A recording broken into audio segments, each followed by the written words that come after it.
Hello friends, welcome back to my channel.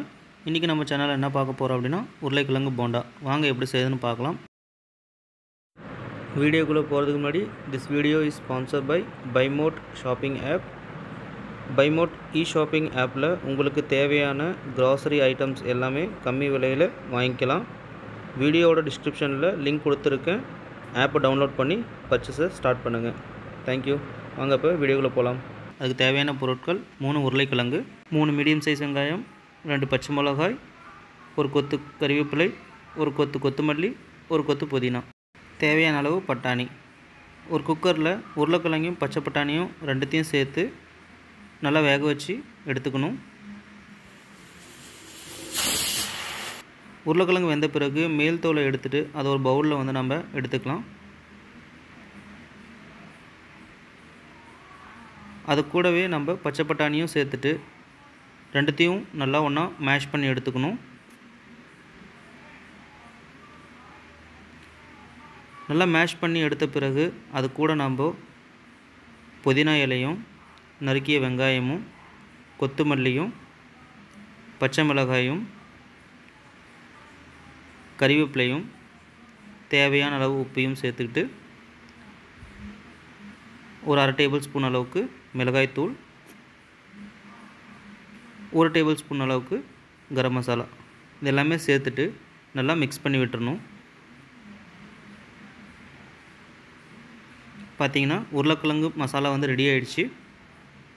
இது வந்து நம்ம சின்ன சின்ன குட்டி குட்டி பவுலாக நம்ம உருண்டை பிடிச்சி வச்சுக்கணும். இப்போ ஒரு பவுலில் 1 கப் அளவுக்கு கடலை மாவு சேர்த்துட்டு 1/2 டேபிள் ஸ்பூன் உப்பு, 1/2 டேபிள் ஸ்பூன் மிளகாய் பொடி, தேவையான அளவு சோடா மாவு போட்டு நல்லா மிக்ஸ் பண்ணி விட்டுக்கணும். மிக்ஸ் பண்ணி விட்டுட்டு தேவையான அளவு தண்ணியை விட்டு மாவு வந்து நம்ம கரைச்சி எடுத்துக்கலாம். மாவு வந்து ரொம்ப தண்ணியாக இருக்கக்கூடாது, கொஞ்சம் கெட்டி பதத்தில் தான் இருக்கணும். ரொம்ப தண்ணி சேர்த்துட்டிங்க அப்படின்னா உருளைக்கிழங்கோட ஒட்டாது. ஸோ அதனால் வந்து பார்த்திங்கன்னா இந்த பதத்துக்கு தான் இருக்கணும். இப்போ கேஸ் ஆன் பண்ணி கடாயை வச்சு அதில் நம்ம தேவையான அளவுக்கு எண்ணெய் விட்டுட்டு எண்ணெய் நல்லா ஹீட் பண்ணி எடுத்துக்கணும். எண்ணெய் ஹீட் ஆகட்டும். பார்த்திங்கன்னா நம்ம அந்த உருளைக்கிழங்கு மசாலாவை குட்டி குட்டி பவுலாக வந்து உருண்டை பிடிச்சி வச்சுருக்கோம். அதை வந்து நம்ம இப்போ கடலை மாவில் வந்து டிப் பண்ணி எடுத்துக்கலாம். பார்த்திங்கன்னா மாவு இந்தளவு தான் திக்னஸாக இருக்கணும்.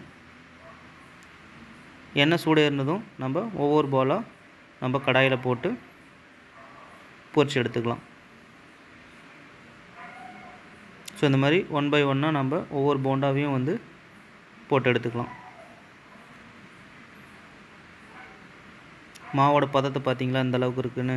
இந்த மாதிரி திக்காக இருக்கணும், தண்ணி ரொம்ப அதிகமாக சேர்த்துடாதீங்க. ஸோ இந்த மாதிரி 1 by 1 ஆட் பண்ணியாச்சு. ஸோ நம்ம அரிக்கரண்டியை வச்சு நம்ம மாவு நல்லா 4 பக்கமும் வேகிற அளவுக்கு நம்ம மிக்ஸ் பண்ணி விடணும். பார்த்திங்கன்னா நல்லா ப்ரௌனிஷ் ஆயிடுச்சு. இப்போ நம்ம அதை ஒரு அரிக்கரண்டியில் ஜலிச்சு எடுத்துக்கலாம்.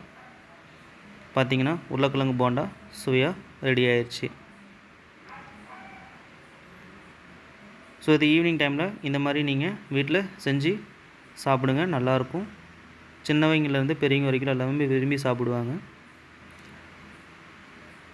பார்த்திங்கன்னா உருளைக்கிழங்கு நல்லாவும் வெந்திருக்கு, அவுட்டர்லேயும் நல்லா வெந்திருக்கு. ஸோ இந்த வீடியோ உங்களுக்கு பிடிச்சிருந்துச்சுன்னா லைக் பண்ணுங்கள், கமெண்ட் பண்ணுங்கள், சப்ஸ்கிரைப் பண்ணுங்கள். சப்ஸ்கிரைப் பண்ணிட்டு பக்கத்தில் இருக்க பெல் ஐக்கனை ப்ரெஸ் பண்ணுங்கள். அப்போ தான் நான் போடுற வீடியோட நோட்டிஃபிகேஷன் உங்களே வந்து சேரும். உங்கள் நண்பர்களுக்கும் இந்த வீடியோ வந்து ஷேர் பண்ணுங்கள். தேங்க்யூ.